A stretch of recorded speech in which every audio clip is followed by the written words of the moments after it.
সকল মুহাদ্দিসগণ, সকল ইমামগণ, সকল উলামাগণ, সকল মাযহাবের সকল ব্যক্তিবর্গ সবাই একসাথে সম্মতি দিয়েছে আসমানের নিচে জমিনের উপরে কোরআনুল কারীমের পরে শ্রেষ্ঠ দুইটা গ্রন্থ নাম দুটো বলুন তো কি? বুখারী মুসলিম। মাশাআল্লাহ, এটা আপনারা সব সচেতন মানুষ, মাশাআল্লাহ।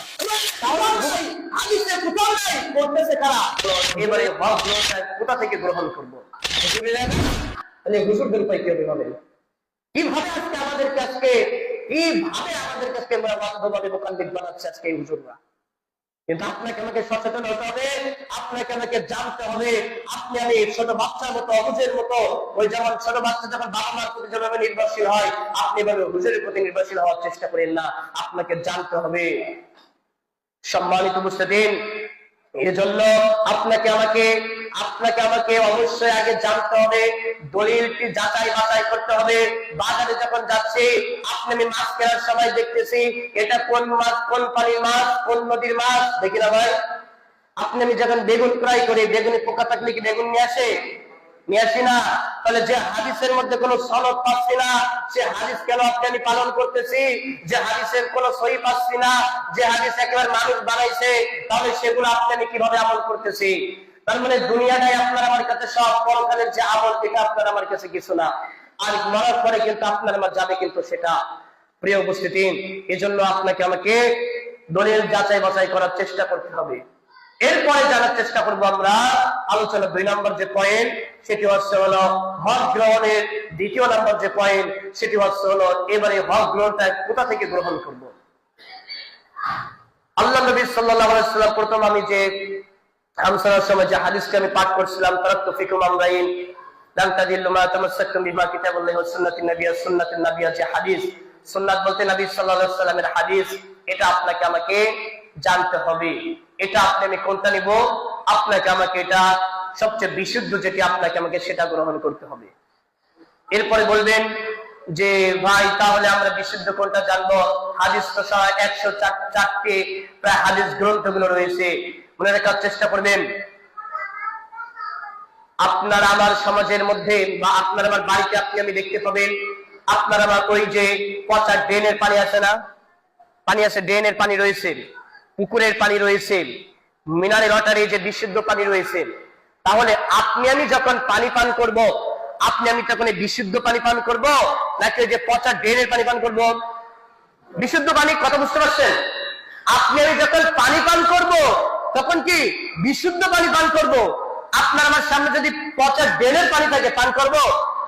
ড্রেনের নাই, ঠিক আছে, কিন্তু যদি আপনার আমার একটা এখানে মিনারেল ওয়াটার রয়েছে, আবার টিউবওয়েলের পানি রয়েছে, আর্সেনিক যুক্ত পানি, আপনি কোনটা পান করবো? ওটা খাওয়া যাচ্ছে, আমি কোনটা পান করতেছি? এটা।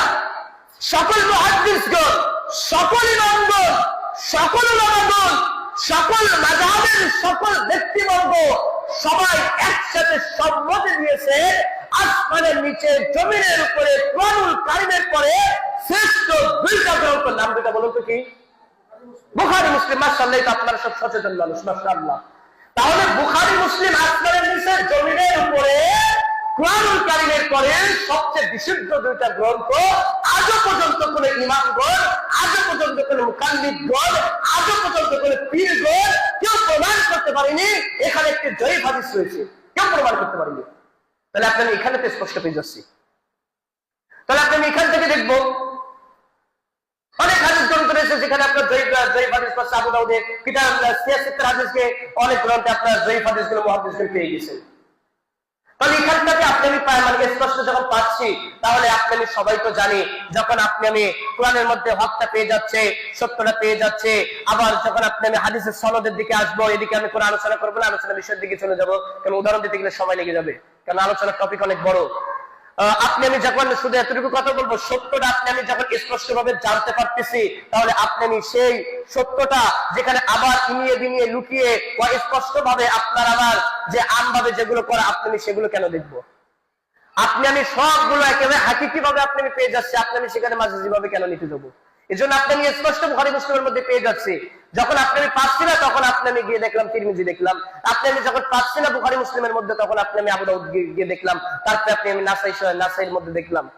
কিন্তু আমি স্পষ্ট ভাবে যখন পাচ্ছি, তাহলে এবার আপনার আমার মাঝে কথা হতে পারে, তাহলে কেন আজকে আমাদের মধ্যে এই বিভ্রান্তগুলো হয়েছে? কারণ আজকে বলা হচ্ছে সহিহ হাদিস, কেন বলা হচ্ছে? কারণ হাদিস তো হাদিসই, তাহলে এখন কেন বলা হচ্ছে সহিহ হাদিস, কেন বলা হচ্ছে জাল হাদিস? বাজারে যখন দুধ বিক্রি হতো, যখন দুধ মধু বিক্রি হতো, যখন মধুই কেউ ভেজাল মেশাতো না, দুধে কেউ পানি মিশ্রিত করতো না, তখন ওই মধুকে, ওই দুধকে কেউ খাঁটি মধু, খাঁটি দুধকে বলতো না।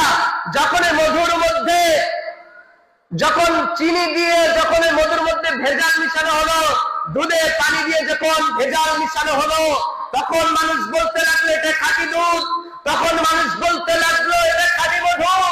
এই হাদিসের নামে যখন হুজুররা জালিয়াতি করলো, তখন বলা হলো এটাই সহিহ হাদিস। তখন মানুষ এটা নিয়ে গবেষণা করতে লাগলো। এগুলো মানে হাদিস এভাবে বানাচ্ছে। মানে কিছুদিন আগে একটা ভিডিও ভাইরাল হয়েছিল, আপনারা দেখতে পারবেন, চরমোনাই পীরের সামনে তাদের ছাত্ররা হাদিস মানে এভাবে হাদ্দাসানা নিয়ে নাম নিয়ে তখন বলতেছে হাদ্দাসানা ফয়জুল করিম। কত বড় ডাহা ভিক্ষাভাবে মানুষকে পরিচালনা করতেছে দেখছেন একবার? মানে এদেরকে মানে কোনো কাজই নাই, মানে যেভাবে রাসূলের নামে এভাবে লেখাচ্ছে, আর অমুক থেকে অমুক, তমুক থেকে রাসূল সাল্লাল্লাহু আলাইহি ওয়াসাল্লাম, কোনো বিশুদ্ধ মত পাওয়া যায় না। এভাবে আজকে আমাদের সমাজে আজকে হককে এভাবে বাতিলের সাথে সংমিশ্রণ করতেছে, অথচ প্রকৃতভাবে হকটা আপনি আমি আজকে জানতে পারতেছি না, আর মানা তো দূরের কথা। ওই যে পূর্বে একটি কথা বলেছিলাম, জামাই কাপড়ে তালি মারতে মারতে এমন অবস্থা হয়ে গেছে যে আসল কাপড় কোনটা সেটা চলে যাচ্ছে না। ইসলামের মধ্যে নতুন সৃষ্টি করতে করতে এমন ভাবে সৃষ্টি করা হয়েছে যে আসল যে ইসলাম সেটা চিনতে পারতেছি না। এই বিষয়ে নবী সাল্লাল্লাহু আলাইহি ওয়াসাল্লাম কঠিন ভাবে হুঁশিয়ারি দিয়ে বলছেন, কুল্লু বিদআতিন দালালাহ, প্রত্যেক নতুন আবিষ্কৃত আমল হচ্ছে বিদআত, ওয়া কুল্লু দালালাতিন ফিন-নার, আর এই সকল বিদআত হচ্ছে ভ্রষ্টতা, সকল বিদআত হচ্ছে জাহান্নামে যাওয়ার কারণ। আপনি আমি যে আমলটা করতেছি মনে রাখার চেষ্টা করবেন, বিদআত বিষয়ে আলোচনা করব না, ইয়াস ভাই দেখছে আলোচনা বিষয়ে বিদআত ওখানে রয়েছে। আমি এটুকু কথা বলতে চাই, আপনি আমি যে বিদআত করতেছি, আপনি বুঝে করি আর না বুঝে করি, ওই আমলটা করতেছি, ওই আমলটা যদি বিদআত হয়ে থাকে, রাসূল যদি না করে থাকে, সাহাবায়ে কিরাম যদি না করে থাকে, তাদের যদি করে না থাকে, রাসূলদের থেকে যদি সম্মতি পাওয়া না যায়, ওই আমলটা করার কারণে আপনি আমি যতই আমল করি না কেন, ওই আমলগুলো বাতিল হবে। আপনি আমি জান্নাত কিনতে গিয়ে আপনি আমি জাহান্নাম ক্রয় করে ফেলছি। প্রিয় উপস্থিতি, এই জন্য আপনাকে আমাকে জান্নাত কিনতে যাওয়ার জন্য জাহান্নাম যেন না কিনে ফেলি, এটা আপনাকে আমাকে চেষ্টা করতে হবে। আপনি আমি রাসূলের নামে যদি কোনো নতুন আমল করি যেটা রাসূল করেননি, সেটাই কিন্তু আপনার আমার বিদআত হয়ে যাবে। এই যে একটি বোতল দেখতে পাচ্ছেন, এই বোতলে যদি আপনার এক বোতল পানি ভরানো আছে, এর মধ্যে এখন যদি আপনি নতুন করে যদি এখন পানি দেন, এই পানিটা থাকবে না, পড়ে যাবে। মহান আল্লাহ সুবহানাহু ওয়া তাআলা বিদায় হজের ভাষণে সেদিন বলছিলেন, যেদিন তিনি সাহাবীদের মাঝে বলছেন, হে আমার সাহাবী, আল্লাহ সুবহানাহু ওয়া তাআলা আমাকে যে দ্বীন ইসলাম পাঠিয়েছেন, আমি কি তোমাদের মাঝে সেগুলো পুঙ্খানুপুঙ্খভাবে পৌঁছাতে পেরেছি?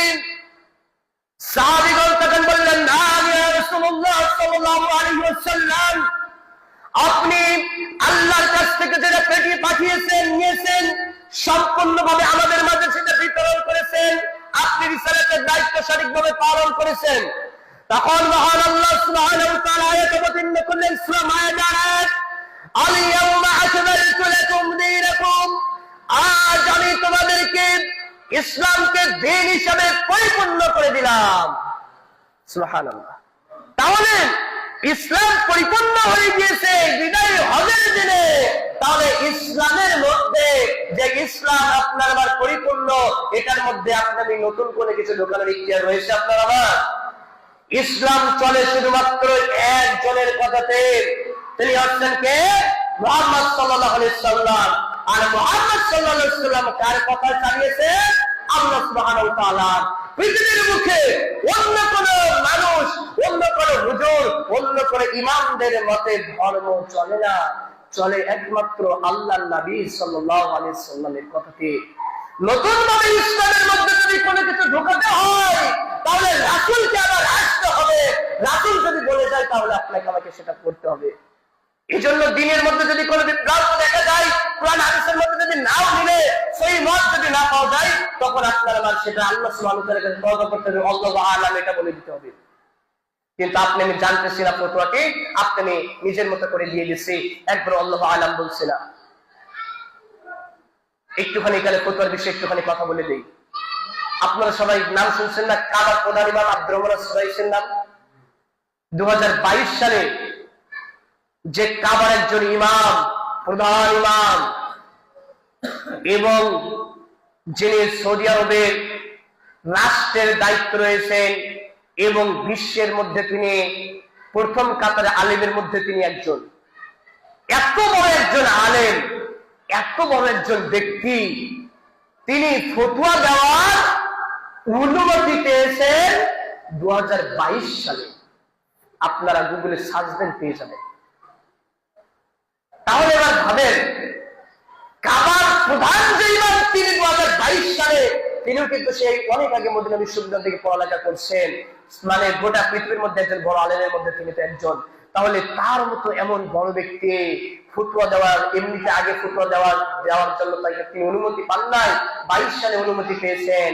আর আজকে আপনি আমি জানলেও ফতোয়া দিচ্ছি, না জানলেও ফতোয়া দিচ্ছি, মানে কেউ কিছু জানার চেষ্টা করতেছে, আপনি আমি কিছু না বলি না, মানে একেবারে টাটকা সরকারেরা কিভাবে একটা জিনিস গিয়ে হুজুরের কাছে জিজ্ঞাসা করেছে, হুজুর এটা কি, হুজুর এটা সত্যটা আপনি একটু বলুন তো, প্রকৃত হকটা কি? হুজুর জানলে বলতেছে এটা, না জানলে বলতেছে এটা। এদের কারণে কিন্তু কিয়ামতের দিন জাহান্নামে কিন্তু এদের দিয়ে জাহান্নাম উৎপাদন করা হবে। এজন্য আপনাদেরকে আমি অনুরোধ জানাই যে হুজুর বলবে যেটা বলবে, ওই হুজুরের কাছে আপনি সবসময় দলিল জানার চেষ্টা করবেন। যে যতই বলুন ভাই আপনি দলিল নিয়ে কি করবেন, আপনি দলিল নিয়ে করবেন, তবে আপনি চাইবেন ভাই আমি তো বাড়ি কেনার সময় আমি দলিল নিচ্ছি, ওই হুজুর তখন আস্তে আস্তে পড়ালেখা করবে। যে আমার যে এলাকার মুসল্লি যখন ধরে, তো মুসল্লিরা তো আমার তো দলিল চাই, তো যখন হুজুর যখন এটা ভাববে, বারবার যখন জিজ্ঞাসিত হবে, তাহলে হুজুর তো তখন একটু জানার চেষ্টা করবে না, তাই তো হুজুর তো তখন অপমান হয়ে যাবে। কিন্তু আপনি শুনে না জানি না জন্য হুজুর যেভাবে শুনে আসছে ওইভাবে হুজুরও বলে যাচ্ছে।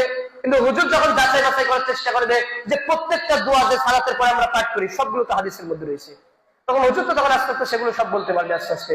এই জন্য এদেরকে হুজুরদেরকে সুযোগ করে দিচ্ছি আমরা, প্রিয় উপস্থিতি। এজন্য আপনাকে আমাকে যে জিনিস হক গ্রহণ করতে হবে, সত্য জেনে হক গ্রহণ করতে হবে, সত্য যাচাই করে হক গ্রহণ করতে হবে। সত্যটা আপনাকে আমাকে যাচাই বাছাই করে নবী সাল্লাল্লাহু আলাইহি ওয়াসাল্লাম এটুকু করেছেন কিনা। সম্মানিত উপস্থিতি, আর এজন্য হক আপনাকে আমাকে গ্রহণ করার জন্য সত্যতা যাচাই করতে হবে। আপনি আমি যদি না যাচাই বাছাই করি তাহলে আপনার আমার জীবনের কিন্তু ষোলো আনায় নিচে হয়ে যাবে। মহান আল্লাহ সুবহানাহু ওয়া তাআলা সূরাতুল জুমারের 9 নম্বর আয়াতে আল্লাহ সুবহানাহু ওয়া তাআলা বলছেন, কুল হাল ইয়াস্তাউল্লাযীনা ইয়া'লামুন ওয়াল্লাযীনা লা ইয়া'লামুন ইন্নামা তাযাক্কারু উলুল আলবাব। আল্লাহ সুবহানাহু ওয়া তাআলা বলছেন, হে নবী আপনি বলুন যারা জানে আর যারা জানে না তারা কি সমান? আল্লাহ নবী সাল্লাল্লাহু আলাইহি সাল্লামকে আল্লাহ বলছেন যে হে নবী আপনি বলুন যারা জানে আর যারা জানে না, যারা জ্ঞানী আর যারা মূর্খ তারা কি সমান? তারা কখনো সমান হতে পারে না। ইন্নামা তাযাক্কারু উলুল আলবাব, যারা জানে, জানার পরে যারা মেনে চলার চেষ্টা করে, নিশ্চয়ই জ্ঞানীরা এই উপদেশগুলো গ্রহণ করার চেষ্টা করে। সম্মানিত উপস্থিতি, আমি যে কথা এবার আপনাদেরকে বুঝাবো সেটি হচ্ছে আপনার আমার সামনে যারা জানতেছে অথচ মানতেছে না, তাই কি তাদের উপদেশ গ্রহণ করতেছে? আল্লাহ সুবহানাহু ওয়া তাআলার উপদেশ কিন্তু গ্রহণ করতেছিলাম। সম্মানিত উপস্থিতি, আপনার আমার আলোচনা, আমার মূল পয়েন্ট, আলোচনার মূল সারমর্ম এই টপিকের উপরে এইখানে হলো আলোচনা। আপনি আমি হক যেটা জানতেছি, হক যেটা মানার চেষ্টা করতেছি সেটা আপনি আমি জানতেছি, অথচ আপনি আমি মানতেছি কিনা এটা আপনাকে আমাকে দেখতে হবে। সম্মানিত উপস্থিতি, আপনাকে আমাকে হক যেটা আপনাকে আমাকে গ্রহণ করতে হবে, হক যেটা আপনাকে আমাকে গ্রহণ করতে হবে, হকটাকে জানতে হবে, জানার পর আপনাকে আমাকে মানতে হবে। দুঃখজনক হলেও সত্য, আমরা আজকে সবাই কিন্তু জানি কিন্তু উপদেশ গ্রহণ করি না। মহান আল্লাহ সুবহানাহু ওয়া তাআলা যেটি বলছেন যে হালিস্তাউল্লাযীনা ইয়া'লামুন আল্লাযীনা লা ইয়া'লামুন, যারা জানে আর যারা জানে না তারা কি সমান? কোশ্চেন কারো সমান হতে পারে না। কিন্তু যারা জানে তারাই হচ্ছে উপদেশ গ্রহণ করছে না, তারাই মানতেছে না। এটাই নিয়ে আজকে আমি কথা বলবো ইনশাআল্লাহ। প্রিয় উপস্থিতি, আমি আজকে বলতে চাই, মনে রাখার চেষ্টা করবেন, আজকে সমাজের মধ্যে যেগুলো বিপর্যয় দেখা যাচ্ছে, আমলের নামে, ধর্মের নামে যেগুলো জালিয়াতি দেখতে পাচ্ছি, এগুলো সবগুলো করতেছে এই মসজিদের খতিবরা, এই মসজিদের হুজুররা, এরাই করতেছে সবগুলো। মনে রাখার চেষ্টা করবেন, কারণ আজকে এই যে বিভ্রান্তি, এগুলো হুজুররাই সমাজের মধ্যে ছড়াচ্ছে, এই হুজুররাই সমাজের মধ্যে বিভ্রান্ত করতেছে। মনে রাখার চেষ্টা করবেন, হুজুর ভাইরা কেউ মনে কষ্ট নেবেন না, মনে রাখার চেষ্টা করবেন, যারা আমরা কোরআনিক লেখাপড়া করেছি, যারা আমরা আলিয়াতে পড়ালেখা করছি, আমরা উভয় ভাবে সালাফিয়া মাদ্রাসা তো আছেই, আমরা যেখান থেকে আমরা করি না কেন, আমরা যখন দাওয়া যখন করতেছি, প্রত্যেকটা সিলেবাসে বুখারী মুসলিম আছে না নাই? আছে। প্রত্যেকটা সিলেবাসে আলিয়া হোক, কওমি হোক, সালাফিয়ার কোন মাদ্রাসা হোক, প্রত্যেকটা জায়গায় বুখারী মুসলিম রয়েছে। তাহলে ওই হুজুর যখন ওই বুখারীর ওই যে কিতাবুস সালাত অধ্যায়ের 708 নম্বর হাদিস থেকে যে হাদিসগুলো দেখতেছে, পরে চলে যাচ্ছে, তাহলে হুজুর কি দেখি নাই সালাতে কিভাবে হাত রাখতে হয়? ওই হুজুর কি দেখে নাই কিভাবে হাত রাখতে হয়? হুজুর কি দেখে নাই রাফেলাদিন করতে হয় কিনা? হুজুর কি দেখে নাই আমিন বলতে হয় কিনা? হুজুর কি দেখে নাই পায়ে পা লাগাতে হয় কিনা? হুজুর কি দেখে নাই? তাহলে কত বড় মন্দ না হলে, কত বড় টেরা শয়তান যদি না হয়, ওই হাদিস সে পড়ে গিয়েছে, সে দেখে গিয়েছে কিভাবে সালাত আদায় করতে হয়, কিভাবে বুকে হাত রাখতে হয়, কিভাবে আমিন বলতে হয়, কিভাবে রাফেলাদিন করতে হয়, কিভাবে সালাতে দাঁড়াতে হয়, দিন ইসলাম কিভাবে পালন করতে হয়। ওই বিয়াদে হুজুর, ওই অন্ধ হুজুর, ওই টেরা হুজুর দেখে গিয়েছে, অথচ মানুষের সামনে প্রকাশ করতেছে না। তাহলে ওর মতো বড় শয়তান, ওর মতো বড় অন্ধ আসমানের নিচে জমিনের উপরে আর আছে? ভাবুন তো একবার, যে হুজুরগুলো যারাই কামিল পাস করতেছে সবাই বুখারীর হাদিস পড়ছে। আলিয়ার মাদ্রাসার 9-10 সিলেবাসে মিশকাতুল মাসাবির হাদিসগুলো পড়ানো হয়। আলিমে মিশকাতুল মাসাবির হাদিস সহ আরো হাদিসগুলো পড়ানো হয়। ফাজিলের শেষ বর্ষে আপনার বুখারী মুসলিমগুলো পড়ানো হয়। আর কামিলে হাদিস করলে তো হাদিসগুলো তো পড়ানোই হয়। আলিয়া মাদ্রাসার কথা বললাম। কওমিতে কে সিয়াসিতে তো পড়ানো হয়। সালাফি মানহাজের মাদ্রাসাগুলোতে তো এগুলো তো পড়ানোই হয়। তাহলে আমি এতটুকু কথা বলতে চাচ্ছি, তাহলে এই যে হাদিসগুলো যেগুলো পড়ানো হচ্ছে, এই যে বুখারী মুসলিম নিয়ে আমরা যে কথাগুলো বলে থাকি, বুখারী থেকে আমরা যে দলিলগুলো দিচ্ছি, একেবারে সালাতের যে হাদিসগুলো আপনি 700 পর থেকে পেয়ে যাবেন। এই যে হাদিসগুলো তারা যে পড়তেছে, আমরা যে হাদিসগুলো পড়তেছি, এই হাদিসগুলো একটুখানি বোঝার চেষ্টা করুন তো। ওই হাদিসগুলো সে তো পড়তেছে না ভাই, সে তো পড়ে যাচ্ছে হাদিসগুলো। না পড়লে একরকম কথা, সে তো পড়ে যাচ্ছে। তাহলে আজকে সে কিভাবে অস্বীকার করতেছে এটা নাই? তাহলে সে কেন পড়েছিল? সে তাহলে কেন পড়েছিল? তাহলে কতবার অন্ধ যদি না হয়, আমি কেন অন্ধ টেরা বললাম? দেখুন, সে হাদিস পড়ে যাচ্ছে, অথচ সে মানুষের সামনে সেটা প্রকাশ করতেছে না। তাহলে এদের অবস্থা কি, আমাদের দিন কি হবে? আর এরাই তো এই ধর্মকে নষ্ট করে দিচ্ছে একেবারে। আল্লাহ নবী সাল্লাল্লাহু আলাইহি ওয়াসাল্লাম বলেন, লা তাযালা কদমা ইবনে আদম ইয়াওমাল কিয়ামাহ মিন ইনদা রাব্বি হাত্তা ইউসালা খামসিন। 5টি প্রশ্নের জবাব না দেওয়া পর্যন্ত তার রবের নিকট থেকে এক পাও সরাতে পারবে না। কোন বনি আদম এক পাও তার রবের নিকট থেকে সরাতে পারবে না। আলুমরিহি, তার জিজ্ঞাসা করা হবে তার বয়স সম্পর্কে, তার জীবন কিভাবে অতিবাহিত করেছেন। আর শাবাবিহি, জিজ্ঞাসা করা হবে তার যৌবনকাল সম্পর্কে, কিভাবে তার যৌবনের সময়টা অতিবাহিত করেছে। সে জিজ্ঞাসা করা হবে মালিহি ফিমা আফলা, কিভাবে তার সম্পদ অর্জন করেছে, কিভাবে সম্পদটা ব্যয় করেছে। 4টি কথা মেনে নিচ্ছি। পরের যে বাক্যটি রয়েছে, ফিমা আলিমা বা আলিমা ইয়ানফাউ, যে ইলম অর্জন করেছে সেই ইলম অনুযায়ী ওই হুজুর আমল করেছে কিনা।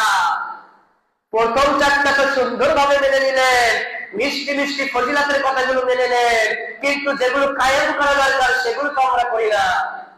মসজিদে বয়ান হয় শুধুমাত্র ইহকাল পরকাল, ইহকালের আলোচনা হয় না, শুধুমাত্র হয় জান্নাত আর জাহান্নাম আর ফজিলাত।